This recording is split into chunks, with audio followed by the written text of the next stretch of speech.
Alla presenza di oltre 200 persone presso l'Hotel Cavallino di Faenza si è svolta la serata 5 domande sui vaccini, organizzata dal Comitato Articolo 32 Libertà e Salute. A confrontarsi due medici di idee contrapposte, Andrea Casadio, laureato all'Università di Bologna e poi successivamente ricercatore alla Columbia University di New York, dove ha anche insegnato, e il dottor Fabio Franchi di Trieste. Il confronto si è tenuto su basi scientifiche, una cosa che forse non abbiamo sottolineato abbastanza, che il comitato non è né pro né contro i vaccini.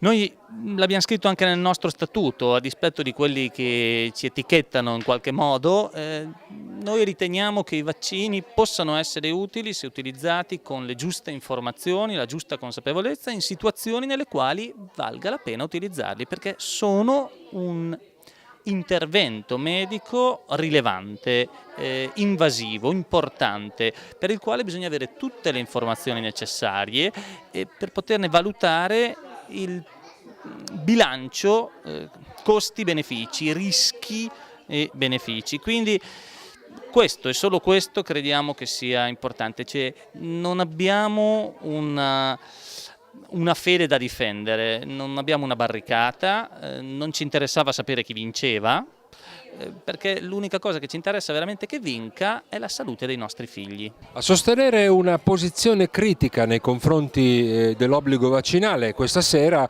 è stato il dottor Franchi. Ma qual è, dottore, secondo lei il rapporto rischi-benefici dei vaccini?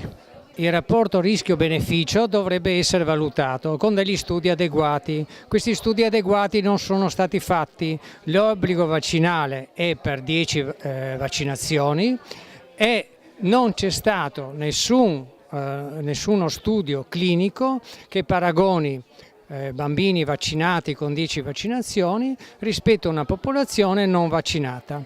Questo dovrebbe essere fatto anche secondo la Federazione Nazionale dell'Ordine dei Medici, che ha detto che i vaccini vengono approvati in base a studi, ripeto, controllati, randomizzati in doppio cieco, che permettono di fare una valutazione corretta. Questo non è stato fatto. Tra l'altro, per un vaccino in particolare, ma questo è solo un esempio, l'anti-Ib, cioè l'anti-Haemophilus, il vaccino viene reso obbligatorio anche per bambini di età superiore ai 4 anni, quando nella scheda viene raccomandato di non farli ai bambini superiori ai 4 anni. Quindi queste sono delle imposizioni irragionevoli per tutti i motivi che ho detto prima. Lei ha contestato anche l'immunità di gregge, ecco, ha espresso anche dei dubbi su queste teorie che invece ci hanno dato come assodate. Sì, questa è un grosso inganno che è stato perpetrato nei confronti degli italiani. Perché questo obbligo vaccinale è stato giustificato dalla diminuzione di questa protezione di gregge. Questa protezione di gregge però non c'è e non c'è mai stata. Perché? Per parlare di protezione di gregge bisogna parlare di un'immunità che raggiunge livelli dell'80, 84, 90, 96%.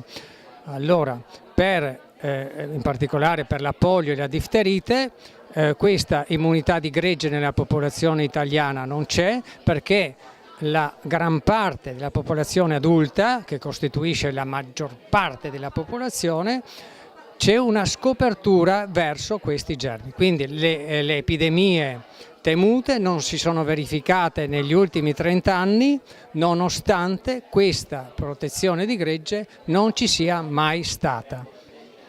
Per quanto riguarda le altre malattie, questa protezione di gregge neanche non c'è, perché per il tetano non c'è la protezione di gregge, per la difterite non c'è la protezione di gregge, perché gli anticorpi sono diretti verso la tossina, non verso il germe, quindi questo può circolare.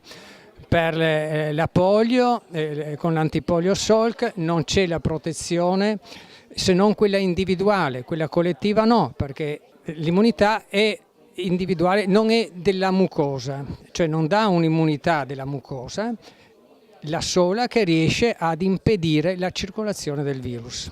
Nell'Unione Europea ben 15 paesi non hanno obbligo di vaccinazione. Lei, dottor Franchi, fossimo uno di questi 15 paesi, che vaccino consiglierebbe in libertà di scelta, se ne consiglierebbe uno?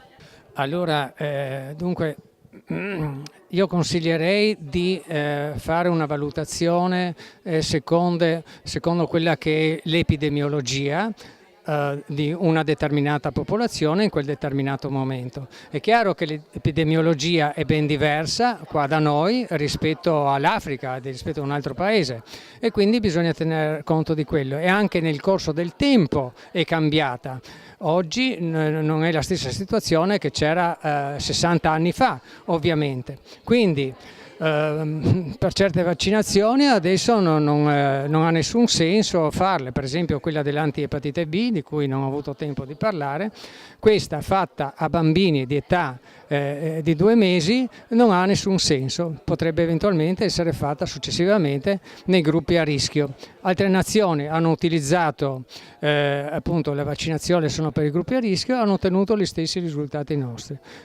Quindi il rischio per i bambini piccoli non c'è. E tra l'altro questa necessità di fare la vaccinazione ai bambini così piccoli, secondo quello che sostengono loro, non c'è proprio, perché questi dovrebbero essere protetti dagli anticorpi materni, almeno in parte, e dall'effetto gregge, protetti fino all'età di 6-8 mesi, quindi potrebbero benissimo essere dilazionate e sarebbe già un vantaggio, perché la gran parte degli effetti avversi si verifica proprio in bambini sotto l'anno d'età, quindi i bambini sotto l'anno d'età hanno maggiori effetti avversi e più gravi. Una posizione favorevole nei confronti dei vaccini è stata assunta in questa serata dal dottor Andrea Casadio, che si è formato dapprima in Italia, specializzandosi dopo la laurea a Bologna a Torino, e poi ha fatto il ricercatore alla Columbia University, dove ha anche insegnato. Ecco, perché vaccinarsi allora? Perché vaccinarsi? Perché i vaccini sono sicuri, i vaccini proteggono gli individui, gli esseri umani da malattie, hanno eradicato malattie pericolosissime dalla faccia della terra, e ammetto malattie dalla faccia della terra come pericolosissime come il vaiolo, la poliomelite. Ammetto che i vaccini hanno degli effetti collaterali, possono provocare reazioni avverse, certo, ma sono fortunatamente casi rarissimi. Quindi il rischio di contrarre un effetto avverso, di subire un'encefalopatia dopo un vaccino, è enormemente inferiore rispetto ai benefici che se ne traggono. Quindi, riassumendo, perché vaccinare? Perché i vaccini proteggono, prevengono delle malattie, e i rischi sono enormemente inferiori rispetto ai benefici che se ne traggono. Ma è vero che alcuni di questi 10 vaccini obbligatori in Italia potrebbero essere, diciamo, posticipati per quanto riguarda l'età del bambino che si deve vaccinare, oppure addirittura, come per esempio l'epatite B, forse potrebbero anche non essere fatti? Queste sono questioni, questa purtroppo è questione di informazione e di ignoranza. Allora, non c'è nessuno studio, anzi, dico di più, ci sono molti studi che provano che non c'è nessunissima differenza tra vaccinare un bambino prima o dopo. Invece è vero l'opposto, ci sono studi che dimostrano che se tu vaccini dopo, il tuo sistema immunitario è già troppo formato, e inoltre in quel lasso di tempo, cioè se vaccini un bambino a 5 anni per esempio, rischi che in quel lasso di tempo contragga delle malattie pericolose, ok? Mentre inoculare il vaccino a 5 anni non ha nessuna differenza rispetto a inoculare il vaccino a 3 mesi, 1 anno. Però se tu vaccini il bambino a 3 mesi, 1 anno, intanto lo proteggi da quelle malattie che sono potenzialmente mortali. Per esempio, quasi tutti, ho incontrato anche un medico Novax qualche giorno fa, tutti dicono ma perché io devo vaccinare un bimbo contro l'epatite B? L'epatite B si trasmette, è un virus che si trasmette solo attraverso il sangue e i rapporti sessuali, il sangue e i rapporti sessuali. Il bambino di 1 anno mica si inietta l'eroina in vena, mica fa sesso, e quindi perché vaccinarlo?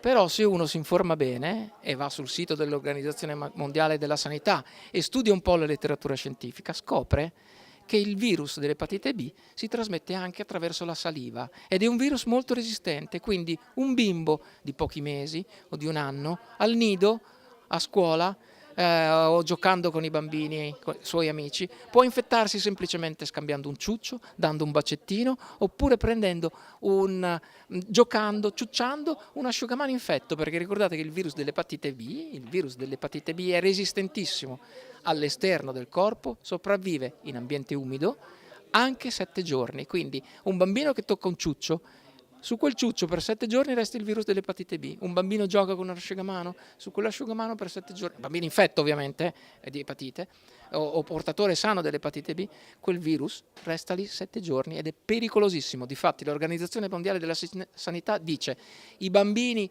vanno vaccinati, mi raccomando, contro l'epatite B, se possibile entro il primo anno d'età, perché i bambini che si infettano hanno maggiori probabilità, se si infettano di epatite B, di sviluppare cirrosi, anzi di sviluppare epatite cronica, cirrosi e cancro al fegato. Credo che la partecipazione della gente manifesti come le persone hanno bisogno di essere informate. Le persone sono un po' più evolute di quelli che si accontentano di sapere è acqua fresca, di sapere va bene, non fa niente, non succede niente, non ci sono rischi. Io leggo cose allucinanti e sento dire cose allucinanti, che non vuol dire che se non va tutto bene allora deve andare tutto male, ma proprio perché noi vogliamo capire un po' meglio cosa può andare bene e cosa può andare male rispetto a questo piano vaccinale, a questa legge sull'obbligatorietà vaccinale, abbiamo voluto mettere a confronto 2 specialisti perché volevamo avere dei pareri importanti a confronto. Abbiamo chiesto ripetutamente all'OSL di mandarci i suoi medici perché ci sarebbe piaciuto, visto che poi sono loro quelli che si occupano della nostra salute. Non hanno ritenuto di mandarceli e quindi ci siamo arrangiati diversamente, ma li abbiamo trovati. Approfitto della televisione per fare un appello: vorremmo che al prossimo incontro, perché ne faremo degli altri, perché la gente ce li chiede, ci fossero dei medici dell'USL che rispondono con dati scientifici a domande con base scientifica. Le domande gliele diamo prima perché non vogliamo sorprese, vogliamo un confronto, un dialogo su dati scientifici.